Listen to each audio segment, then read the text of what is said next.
င်္ဂလာပါရှင်အခုပြပြပေးမယ်နီလန်းလေးတွေကတော့နှစ်ပတ်အတွင်းမှာခါးဆိုင်ကိုချွတ်ချသွားစေဖို့တကယ်ထိရောက်တဲ့နီလန်းကောင်းတွေပဲဖြစ်ပါတယ်လူများစုကတော့ပိုက်ချက်ကျင်ကြတယ်ခါးသိကျင်ကြတယ်ဒါဆိုလို့ရှိရင်အတင်းကျပ်အစားအသောက်တွေဖြစ်ကြတယ်ဒါမှမဟုတ်အပြင်းထန်လေးကျင့်ကနေလုပ်ကြပါတယ်တကယ်တော့အဲ့ဒါတွေပို့ပြီးအရေးကြီးတာစနစ်ကြဖို့ပါပထမဆုံးအနေနဲ့နားလည်ထားရမှာတစ်ခုကခါးဆိုင်ချွတ်ချဖို့ဆိုတာခန္ဓာကိုယ်ရဲ့ပိုရှင်တွေရဲ့အစီအစဉ်ကိုလောင်ရမ်းပြဖို့လိုအပ်တယ်လို့ဝမ်းမှန်အတွင်မှာဒီပွားရတဲ့ရောင်ရမ်းတာတွေကိုလည်းရှော့ချဖို့လိုအပ်ပါသေးရဲ့ဒီနှစ်ပတ်တာကာလအတွင်းမှာအဓိကပြောင်းလဲရမှာအစားအသောက်စားတော့ပုံမှာ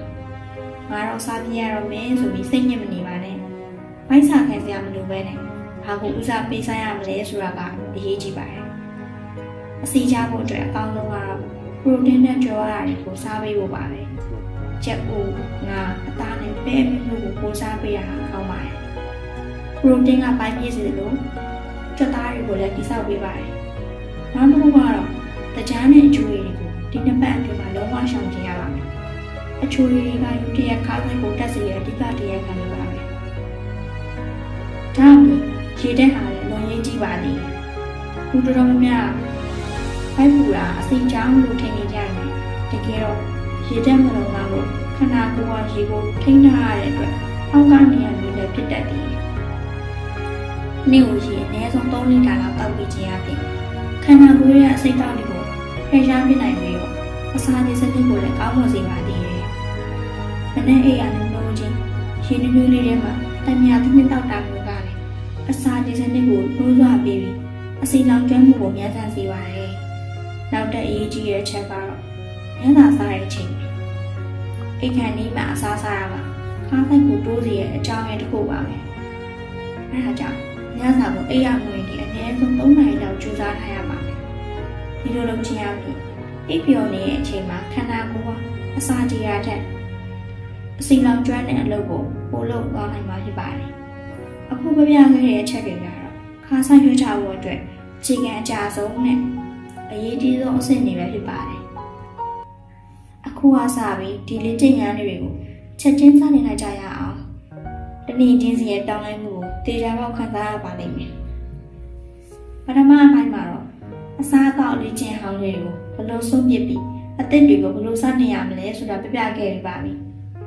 အခုဒုတိယပိုင်းမှာတော့ဒီနှစ်ဖက်အတွင်းမှာခါးဆိုင်ကိုတကယ်တိတိကျ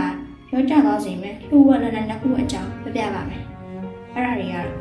စနစ်ကျတဲ့လေ့ကျင့်ခန်းနဲ့အနားယူခြင်းပါပဲဟာလေ့ကျင့်ရလို့အောင်မလားဆိုပြီးစိတ်ညစ်နေပါနဲ့လေ့ကျင့်ခန်းကဒီနေ့ကိုနိုင်ဝက်ပဲလုပ်ပြီးဖို့လိုပါပါပြီးတော့လေအားစားရုံကိုလည်းတော့ဆရာမလို့ဒီစိတ်ကိရိယာတွေလည်းမလိုပါဘူးလူတိုင်းအိမ်မှာလည်းလုပ်နိုင်တဲ့နည်းလမ်းတွေပါလူများစုမှနေရခါးဆိုင်ကြခြင်းဝမ်းမိုက်လေ့ကျင့်ခန်းတွေကြီးပဲအတင်းလုပ်ကြတာတကယ်တော့ဝမ်းမိုက်လေ့ကျင့်ခန်းကျသားကိုပဲတာဝန်ကြီးရဖြစ်ပြီးတော့အပေါ်ဖုံးနေတဲ့အစီအစဉ်ကိုတော့အဲ့ဘယ်လောက်ကျန်းစီပါလဲဒါကြောင့်ဦးစားပေးလုပ်ပေးရမှာကိုယ်ခန္ဓာတစ်ခုလုံးအစီအစဉ်ကိုမြန်မြန်ဆန်လောက်ကျန်းစီပြီး high intensity interval training လို့ခေါ်တဲ့ပြင်းအားမြင့်ကြားပြည့်ကျင့်ခန်းတွေပါဥပမာစက္ကန့်30ကိုအမြန်ပြေးမယ်ဒါမှမဟုတ်လို့ရှိရင်ဗီဒီယိုပဲထိုင်ထားလို့မယ်ပြီးရင်စက္ကန့်30နာမယ်ဒါမျိုး15မိနစ်ကနေမိနစ်20လောက်ပဲလုပ်ပြီးဒီနေ့နဲ့ကတော့ဒီတင်ကအလုံးလေးလုံးနေမှာကပဲလုပ်ပြီးတော့တဲ့နောက်24နာရီအထိခန္ဓာကိုယ်အစီတွေကိုဆက်ပြီးလောက်ကျွမ်းနေအောင်လုပ်ပေးပါတယ်နောက်တဲ့နေ့ချင်းကတခုကခါးဆိုင်အတွက်ထိရောက်ဆုံးပစ္စည်းလန့်အောင်လေလန့်အောင်မိုင်းအတွင်းမှာစက်သားတွေကိုကောင်းစေပြီးဝမ်းမိုင်းအတွင်းလေးထိချက်ဝင်နေပါတယ်ပထမဆုံးရက်မှာစက္ကန့်30လောက်စလုပ်ပါပြီးရင်တော့တဖြည်းဖြည်းအချိန်တိုးအောင်ဒီနှစ်ပတ်အတွင်းမှာ high intensity interval training နဲ့ plan ကိုတစ်လဲစီဒါမှမဟုတ်ရင်ပေါင်းပြီးတော့တနေ့တိုင်းရောမှန်လုပ်ပေးရုံနဲ့တည့်ရခါဆိုင်တိတိတတ်တာပြောင်းလဲလာတာကိုမြင်ရပါလိမ့်မယ်။ကဲအခုလေ့ကျင့်ခန်းအပြင်နောက်တဲ့အရေးကြီးတဲ့လိုအပ်ချက်တစ်ခုရှိပါသေးရဲ့နော်။အဲ့ဒါကတော့အိပ်ဆက်ခြင်းပါပဲ။ဒါကိုလူတော်တော်များကလူရှိတတ်ကြသေးတယ်။အေးမွားတဲ့အခါခန္ဓာကိုယ်မှာစိတ်ရည်စီးမှုဟော်မုန်းတွေတိုးလာပါတယ်။ဒီဟော်မုန်းတွေကအစီအကိုဝမ်းမိုက်နဲ့ကားပတ်ပတ်လည်းမှာသွားပြီးတော့စုပုံကြည့်ဖို့ညွှန်ကြားတဲ့ဟော်မုန်းတွေပါဒါကြောင့်ဘလောက်ပဲစားတော့စိတ်ငြိမ်ပြီးလေ့ကျင့်ခန်းလုပ်လို့အေးမွိုင်းခါးဆိုင်ချဖို့ခက်ခဲလိမ့်ပါမယ် ဒါကြောင့်ဒီနှစ်ပတ်အတွင်းမှာတစ်နေ့ကိုအနည်းဆုံး9နာရီကနေ10နာရီအထိပြည့်ရောဝအိပ်ဆက်ဖို့လိုအပ်ပါတယ်ဒီအိပ်ဆက်ခြင်းကခန္ဓာကိုယ်ပြုပြင်ပြုံးနေမကဘဲနဲ့အစီလောင်ကျွမ်းတာတွေကိုဟန်ချက်ညီစီဟော်မုန်းတွေကိုလည်းထိန်းညှိပေးပါတယ်နောက်ထပ်စိတ်ဝင်စားဖို့ကောင်းတဲ့အချက်ကတော့အစာချိန်စနစ်လှုပ်လှုပ်ပုံပါပဲဒါကိုတော့နောက်ထပ်အပိုင်း3မှာအသေးစိတ်ဆက်ပြီးပြပြပေးပါမယ်အခုကစပြီးလေ့ကျင့်ခန်းတွေကိုစမ်းလုပ်ကြည့်ဖို့နဲ့ညဘက်စောစောအိပ်ဖို့မမေ့ပါနဲ့နော်ကဲအခုဆိုရင်နှစ်ပတ်အတွင်းခါးဆိုင်ချောချဖို့အတွက်အစာအသောက်လေ့ကျင့်ခန်းနဲ့နားယူခြင်းဆိုတဲ့အဓိကမှန်တိုင်းဒီ3ခုလုံးသိရှိသွားကြပြီဖြစ်ပါတယ်ဒီနောက်ဆုံးပိုင်းမှာတော့အောင်မြင်မှုကိုရေးရှိတည်တံ့စီမဲ့နောက်ဆုံးလှုပ်ဝက်ချက်နဲ့အားပေးစကားလေးတွေကိုပြရပေးချင်ပါတယ်လူတော်တော်များများပထမ3ရက်ဒါမှမဟုတ်တက္ကသိုလ်မှာအရင်ကျုံးသားကြရမယ်နောက်ပိုင်းမှာတော့စိတ်တက်ကြပြီးလက်လျှော့တက်ကြပါတယ်တကယ်တော့ခန္ဓာကိုယ်ပြောင်းလဲမှုဆိုတာနေချင်းညာလေးပေါ်လာတာမျိုးမဟုတ်ဘူးလေဒါပေမဲ့ဒီနှစ်ပတ်တာစီးလုံးကိုဒီတိကျတာတိုင်းနာမယ်ဆိုရင်ဝိညာဉ်ချမ်းသာမှုတွေချောင်းလာအဝိတွေပါသွားတာမျိုးတေချာမှထုတ်လို့ရမှာ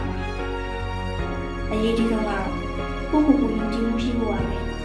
ငါလုံးနိုင်တယ်ငါခန္ဓာကိုပြောင်းလဲနေပြီဆိုရင်ပြုသဘောဆောင်တဲ့စိတ်ကူပါလမ်းဆောင်ရအောင်ပို့ဆောင်ပေးပါတယ်ဒီနှစ်ပတ်ပြီးသွားရင်တော့အရင်ကပြန်စားရပါလားလို့မေးစရာရှိပါတယ်ဖြေကတော့မဟုတ်ပါဘူး